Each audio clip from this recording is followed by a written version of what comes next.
Hello students, welcome to अपनी पाठशाला। अपनी पाठशाला में आप सभी प्यारे प्यारे बच्चों का स्वागत है। बच्चों, आज हम इस वीडियो में आपके क्लास 10th के इंग्लिश बुक पनोरमा पार्ट 2 के पोइट्री सेक्शन से थर्ड पोएम पॉलीथीन बैग को पढ़ेंगे, जिसके पोइट हैं दुर्गा प्रसाद पंडा। तो चलिए सबसे पहले दुर्गा प्रसाद पंडा के बारे में जान लेते हैं। देखिए, यहाँ कह रहा है कि Durga Prasad Panda occupies a prominent position in Oriya literature. Occupies का मतलब होता है स्थान घेरना, प्रोमिनेंट का मतलब होता है महत्वपूर्ण, पोजीशन मतलब स्थान। यानी दुर्गा प्रसाद पंडा जो है वो ओरिया लिटरेचर यानी ओरिया साहित्य में इन्होंने एक महत्वपूर्ण पोजीशन, स्थान घेर रखा है।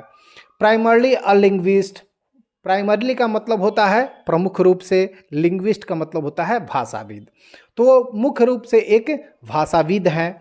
पंडा also writes poetry in English. Panda जो है ना, ओरिया के साथ साथ इंग्लिश में भी अपनी कविताओं को लिखते हैं। And sometime translate Oriya poems into English, और कभी कभी वो ओरिया पोएम्स को वो इंग्लिश में ट्रांसलेट करते हैं, अनुवाद करते हैं। एंड वाइस वर्सा, यानी ठीक इसका उल्टा, यानी जो बात पहले कही गई है उसी का उल्टा। यानी ओरिया को जब ये इंग्लिश में ट्रांसलेट करते हैं तो फिर इंग्लिश को ये इंग्लिश कविताओं को वो ओरिया में ट्रांसलेट करते हैं। तो ठीक इसके उल्टा, यानी ओरिया से इंग्लिश और इंग्लिश से ओरिया, दोनों में ये ट्रांसलेट करने का काम करते हैं। His famous work are Savarni and rays, और इनकी कुछ जो महत्वपूर्ण रचनाएं हैं उनका नाम है सवर्णी एंड रेज। इन दोनों को आप याद रखिएगा, ऑब्जेक्टिव में आपसे पूछे जा सकते हैं। In the present poem polythene bag he touches on the pressing issues of the polythene bag. और ये जो प्रेजेंट कविता है जिसको आप पढ़ रहे हैं, पॉलीथीन बैग, ही टचेज, जिसमें इन्होंने टच किया है प्रेसिंग इशूज को। प्रेसिंग इशूज मतलब ज्वलंत मुद्दा को इन्होंने टच करने का काम किया है, छूने का काम किया है पॉलीथीन बैग। यानी पॉलीथीन बैग आज के दुनिया में कितना ज्वलंत मुद्दा है आप खुद समझ सकते हैं कि ये पॉलीथीन बैग जो है ना, इसका क्या दुष्परिणाम हो रहा है। कैसे हमारे जो जितने भी वाटर बॉडीज हैं, चाहे वो समुद्र हो, नदियां हो, पोखरा हो, सागर हो, वो सभी इन पॉलीथीन के कारण गंदे हो रहे हैं, प्रदूषित हो रहे हैं। हमारा जो मिट्टी है इन पॉलीथीन बैग के कारण प्रदूषित हो रही है। हमारा जो वातावरण है वो इस पॉलीथीन बैग के कारण प्रदूषित हो रही है। तो इसी प्रेसिंग इशूज को, यानी ज्वलंत मुद्दे को इन्होंने उठाया है और कह रहे हैं the evil consequence it has on environment, और इसका कितना बड़ा दुष्प्रभाव इस इन्वायरमेंट पे, वातावरण पे पड़ रहा है। इसी की बात इस प्रेजेंट पोएम में दुर्गा प्रसाद पंडा कर रहे हैं। तो चलिए आगे देखते हैं। The strength of the poem, और इस कविता का जो स्ट्रेंथ है, ताकत है, क्या है? The correlation between human emotion and modern things like polythene bag. इस कविता में दुर्गा प्रसाद पंडा ने ये जो मॉडर्न थिंग्स का मतलब सांसारिक वस्तु, दो सांसारिक वस्तु प्लास्टिक है, इस प्लास्टिक और ह्यूमन इमोशन यानी मानव संवेदना, तो मानव भावना, मानव संवेदना और ये जो सांसारिक वस्तु है पॉलीथीन बैग, इन दोनों के बीच वो परस्पर संबंध को स्थापित कर रहे हैं। इसी के बीच के संबंध को इस पोएम में दुर्गा प्रसाद पंडा हम सबों को बता रहे हैं, दिखा रहे हैं। चलिए आगे बढ़ेंगे। पोएम पढ़ने से पहले सबसे पहले आप वर्ड मीनिंग को जान लीजिए, ताकि पोएम जब पढ़ें तो आपको आसानी से पोएम समझ में आ सके। डिजोल्व का मतलब होता है घुल जाना। क्रस्ट का मतलब होता है आउटर सरफेस, यानी धरती जो है ना वो 3 भागों में बटी हुई है। पहले भाग, सबसे ऊपरी जो भाग है उसको कहते हैं क्रस्ट, बीच वाले भाग को कहते हैं मेंटल, और सबसे अंदर वाले भाग को कहते हैं कोर। तो ये क्रस्ट सबसे ऊपर वाले की बात कर रहा है, तो आउटर सरफेस। स्वेकी मतलब होता है शॉर्ट, श्रील यानी कर्कश, तीखा आवाज। एक्सक्यूट का मतलब होता है कम और पासेज आउट स्लोली यानी धीरे से बह जाना। पैंगजेंट का मतलब होता है पॉइजनस, जहरीली। मेल्ट का मतलब होता है घुल जाना, जैसे बिकम लिक्विड थ्रू हीटिंग, यानी गर्म करने के बाद जो सॉलिड जो है ना, ठोस पदार्थ जो है वो जब द्रव में बदल जाए तो उसको कहते हैं मेल्ट, यानी पिघलना। ग्रीफ, ग्रीफ मतलब होता है डीप सॉरो यानी गहरा दुख। गार्बेज, गार्बेज का मतलब होता है रबिश, वेस्ट यानी जो खराब चीज हो गया जिसको फेंकने वाला है, कचरा। बीन का मतलब होता है डब्बा, कंटेनर। गेज, गेज का मतलब होता है लॉन्ग एंड स्टीडी लुक यानी घूर घूर के देखना, घूरना, ठीक ना। और ग्रोइंग का मतलब होता है बढ़ना, प्रगतिशील, developing, increasing in size, size में, आकार में बढ़ना, उसका मतलब होता है ग्रोइंग। बरिड, बरिड का मतलब होता है प्लेस अंडर द अर्थ यानी धरती के अंदर उसको प्लेस कर देना, रख देना यानी दफनाना, ठीक ना। आगे चलते हैं अब पोइम पे, कविता पे। कविता पे चलेंगे। देखिए यहाँ कह रहा है हर्ट, HURT, हर्ट। हर्ट का जो यहाँ प्रयोग राइटर ने किया है, ये हर्ट का मतलब होता है किसी मानव के जो चोट लगती है। चोट मतलब ये फिजिकल चोट नहीं, फिजिकल चोट की बात नहीं कर रहा है, शारीरिक चोट की बात नहीं कर रहा है। यहाँ हर्ट का मतलब किसी के बात से, किसी के व्यवहार से या जीवन से जो भी उसको चोट मिलता है, आघात लगता है, उस आघात की बात कर रहा है। तो यहाँ हर्ट को इस सेंस में आप लेंगे, ठीक है।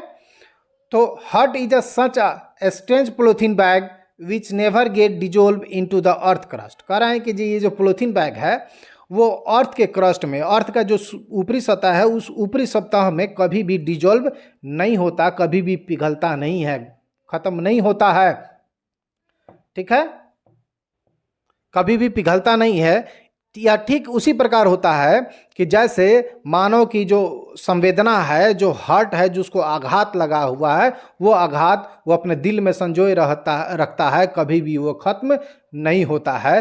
ठीक उसी प्रकार पॉलीथीन की स्थिति है, कभी वो भी खत्म नहीं होता। आगे बढ़ेंगे। When touched it make a squeaky noise, जब हम इस प्लास्टिक को टच करते हैं, छूते हैं, तो ये स्क्वेकी नॉइज करता है यानी चीख जैसी आवाज़ निकलता है। जैसे कि अगर कोई आहत व्यक्ति है, उसको हम अगर छूते हैं तो वो रोने लगता है, कराहने लगता है, यानी जो आहत व्यक्ति है ना वो चिड़चिड़ा हो जाता है, चिड़चिड़ा सा व्यवहार उसका हो जाता है। तो ठीक उसी प्रकार कह रहे हैं दुर्गा प्रसाद पंडा कि जो आहत व्यक्ति होता है यानी हर्ट पर्सन जो होता है ना, वो एक पॉलीथीन बैग की तरह होता है। यानी पॉलीथीन बैग और हर्ट दोनों एक ही होता है ना, दोनों को छूने पे रोने लगते हैं, कराहने लगते हैं।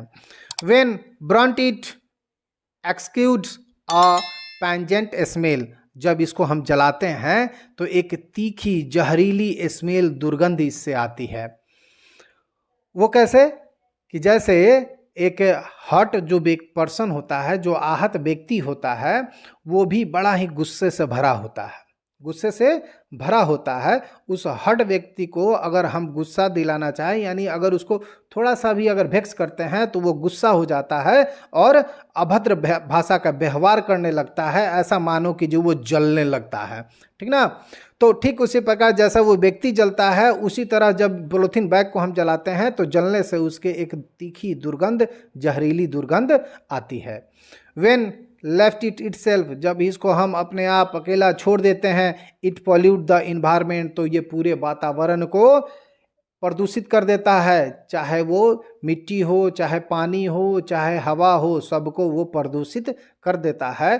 ठीक उसी प्रकार जो आहत व्यक्ति होते हैं, जिनको हट लगी है, चोट लगी है जिंदगी से, वो जो होते हैं ना, अगर उसको खुला छोड़ दिया जाए तो वो भी अपनी नेगेटिव बातों से दूसरे के दिलों और दिमाग को भी प्रदूषित कर देते हैं, उनमें भी नेगेटिव थॉट भर देते हैं।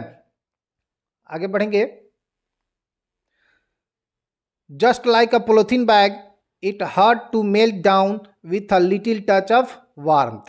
यहाँ कह रहे हैं कि प्लास्टिक बैग जो है ना, वो थोड़ा सा, प्लास्टिक बैग को थोड़ा सा भी अभी गर्माहट अगर मिले ना तो बहुत जल्दी क्या हो जाता है, मेल्ट हो जाता है, पिघलना शुरू हो जाता है।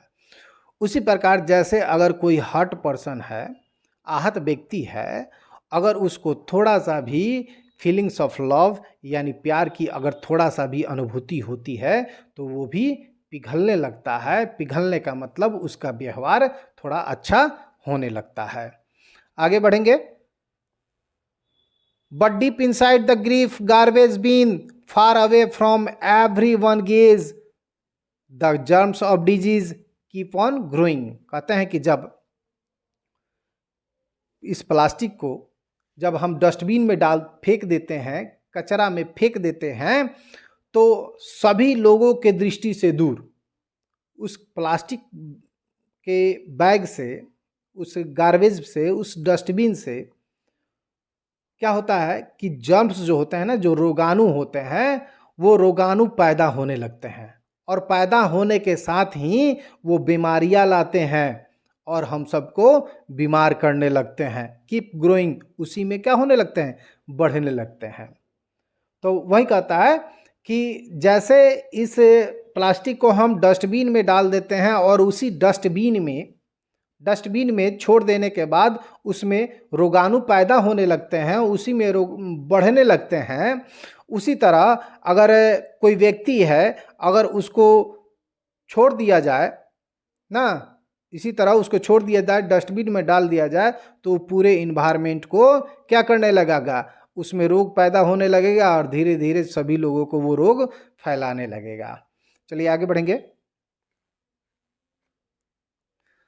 The polythene bag remains buried with in. जब हम पॉलीथीन बैग को जमीन में दफना देते हैं फिर भी वो नष्ट नहीं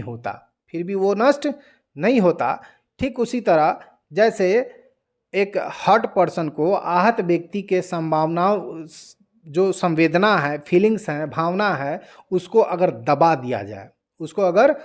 दिया जाए, सही समय पे उसका अगर उपचार नहीं किया जाए तो क्या होगा, तो होगा क्या, the only pain caused by the hurt, उस चोट के द्वारा जो उसको दर्द होता है, वो दर्द बार बार क्या होगा, कीप कमिंग बैक, वापस फिर आएगा, अगेन एंड अगेन, बार बार वो दर्द उसको कुरेदेगा, उसको परेशान करेगा। ठीक उसी प्रकार जैसे पॉलीथीन आज हमको दर्द दे रहा है, परेशान कर रहा है, ठीक ना।